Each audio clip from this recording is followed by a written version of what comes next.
Wrigley Spearmint Gum presents The Howard Miller Show.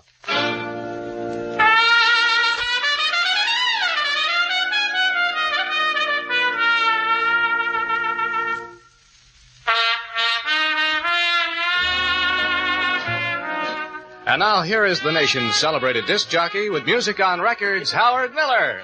Thank you very much, Mr. Joyce. Good morning, everyone. This is Howard Miller from Chicago, still sweltering under this Midwestern clam bake that we're having. Boy, we've had some tremendous weather. But I suppose we can't complain too much because people all over the nation are having it. One of our local papers here yesterday printed a very cute picture. It might be a good idea for editors all over the nation to copy. On the front page of one of the evening dailies, they had a picture of Lake Michigan, which can get to be pretty irritable looking in the middle of winter. They had a picture of Lake Michigan snapped on January 27th, this last January 27th, because on that particular day the temperature was 10 below zero. And it made such an interesting picture and story behind it that I think everybody quit complaining and said, gee, this isn't so bad after all. But anyway, we've had about 9 or 10 consecutive days of temperatures way up in the 90s, but let's keep cool now for at least the next 15 and listen to some real swell music. Brought to you by my favorite friends, and I think they're friends of yours too. I know they are because they make a product that you just will be fine and having at all times. That's Wrigley Spearmint Chewing Gum. You try it. Well, let's play some music. A little while later, you're going to meet the boys that made this record. They record for the Dot label. They call themselves the Hilltoppers, and the name of the song is I Must Be Dreaming.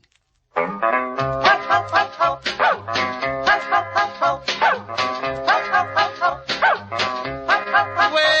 I met her at a fish fry in Tennessee, I smiled at her, she smiled at me. I said, baby, it would move me if I could dance with you. Said, anything that moves you, babe, will move me too. I said, I must be dreaming.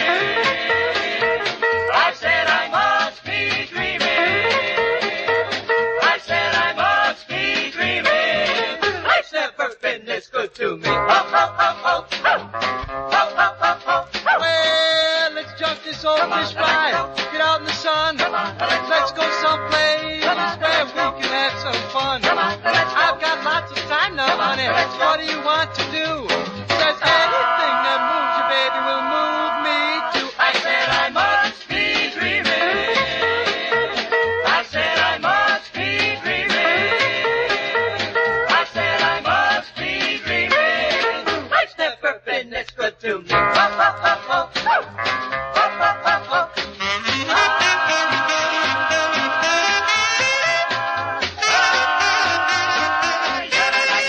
Well, let's go down to the river. The moon is shining bright. Now me and you, honey, we'll have a time tonight. I'm gonna love you and say you love me too. Because anything that moves you, babe, will move me too. I said I must be dreaming. I said I must be dreaming. I said I must be dreaming. Life's never been this good to me. Ho, ho, ho, ho, ho. Ho, ho, ho, ho.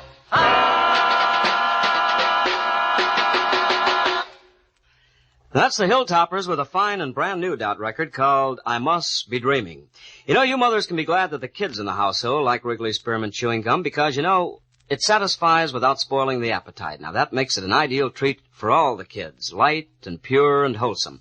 You can give it to your little fellows and little girls as a special treat. You know, if they behave themselves all day and don't tune in the television set too much, all you got to do is say, look, I'll promise you're going to have a stick of wonderful Wrigley Spearmint Chewing Gum. And you'd be surprised how they'll quit being quite so restless or fidgety or noisy. You'd be amazed how frequently they'll quiet down with the pleasure of chewing always refreshing and delicious Wrigley Spearmint Gum. So, Mother, take a tip from an old hand with the babies, will you? And have a few packages around the house. I know that the kids will like it, and you'll be sort of grabbing for a stick yourself because it is delicious, particularly in these warm, warm days. Well, that record, as we said before, was done by the Hilltoppers, a group that was organized a couple of years ago down south of the Mason-Dixon line. The composition of the Hilltoppers include Clive Dill, who sings tenor in the group, Eddie Crow, who is the baritone, and Bob Gay, who is bass. And the boy singer, the lead, is a lad by the name of Jimmy Sock, a great guy who I know that you're going to enjoy meeting. And as long as he's the lead singer, I think he should be the lead talker. He is waiting down at the air-conditioned Mulebach Hotel, a wonderful place, in Kansas City, Missouri. So come on in and say hello, Jimmy. Hi, Howard. Hi, everybody. Is it pretty warm down there? Oh, it's sweltering. It is, huh? Oh, it's really hot. But not where you are. Where are you speaking to me from?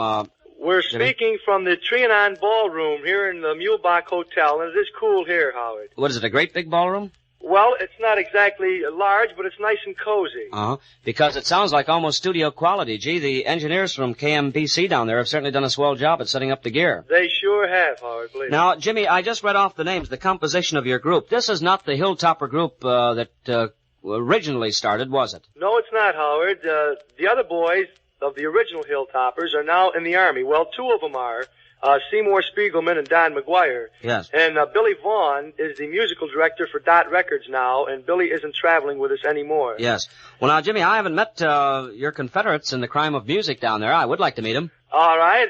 Starting from the top to bottom, we have our top tenor man, Clive Dill. Hi, Howard. It's a pleasure to be with you this morning. Clive, thank you very much, and welcome aboard to the club and also to the group known as the Hilltoppers. Our baritone man, Howard, is Eddie Crow. Hi, Howard. Nice to be here. Edward, I suppose you're as warm as the rest of us? A little raspy with the voice, too.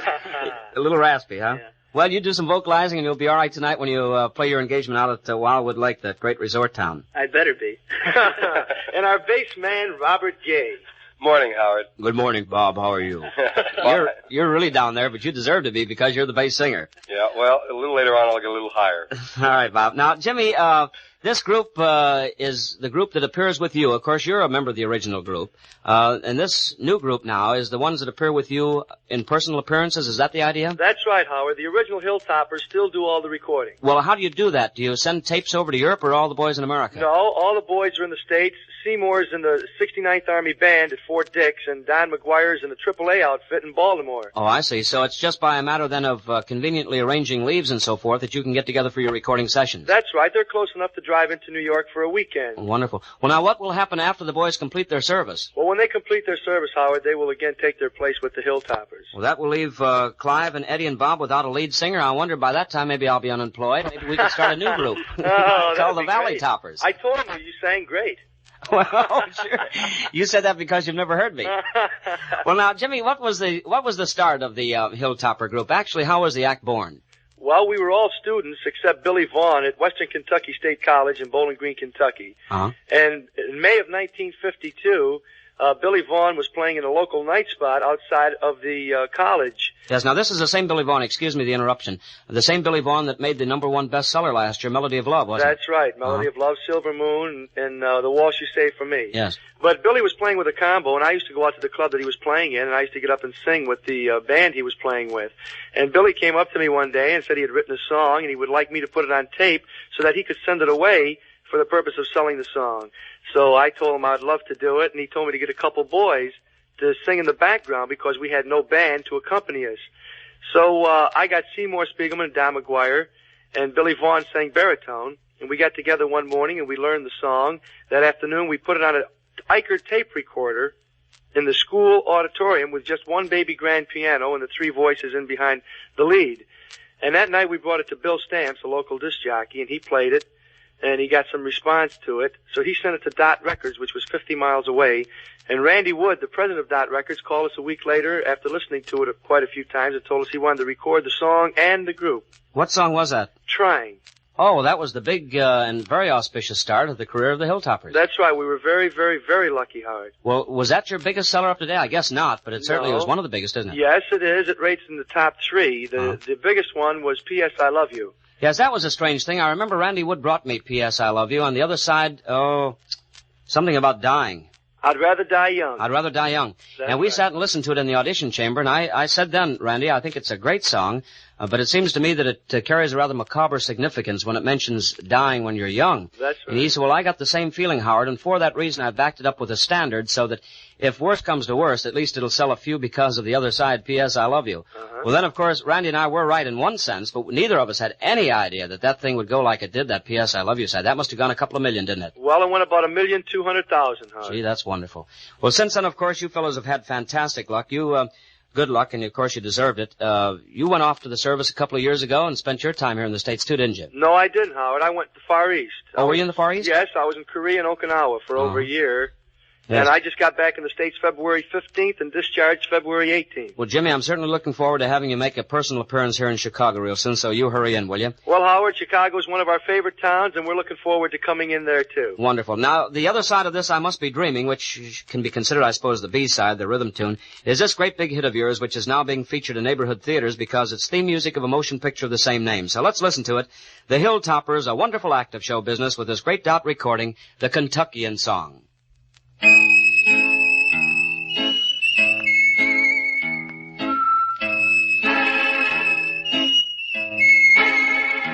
I see my darling in each spray of summer sunlight. I see my darling in the leaves that fall. I see her walking in the rainy April sadness, and hear her name in every bluebird call. I've told the possum in the gum tree, the raccoon on the ground, told everyone but my darling of the happiness I found. My heart would cry more than the weeping willow tree if my darling and her heart were not for me.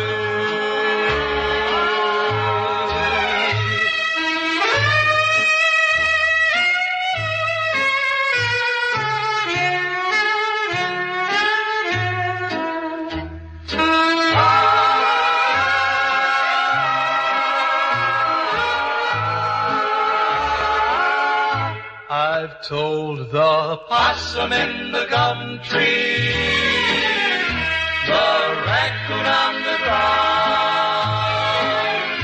told everyone but my darling of the happiness I found.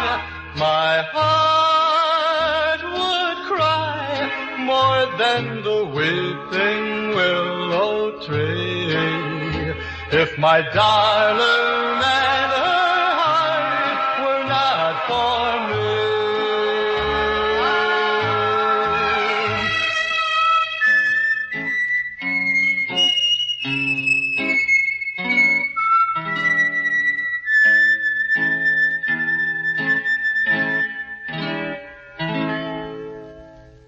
That's the Kentuckian Song with the Hilltoppers featuring Jimmy Socka as lead singer. Jimmy, it sounds to me like you've racked up another gold record for yourself with that one. Well, we're keeping our fingers crossed, Howard. Well, I hope so. It's a most deserving act. You've all done such a great job, not only music-wise, but in the service of our United States Army, that I think acts like that deserve the finest from the people.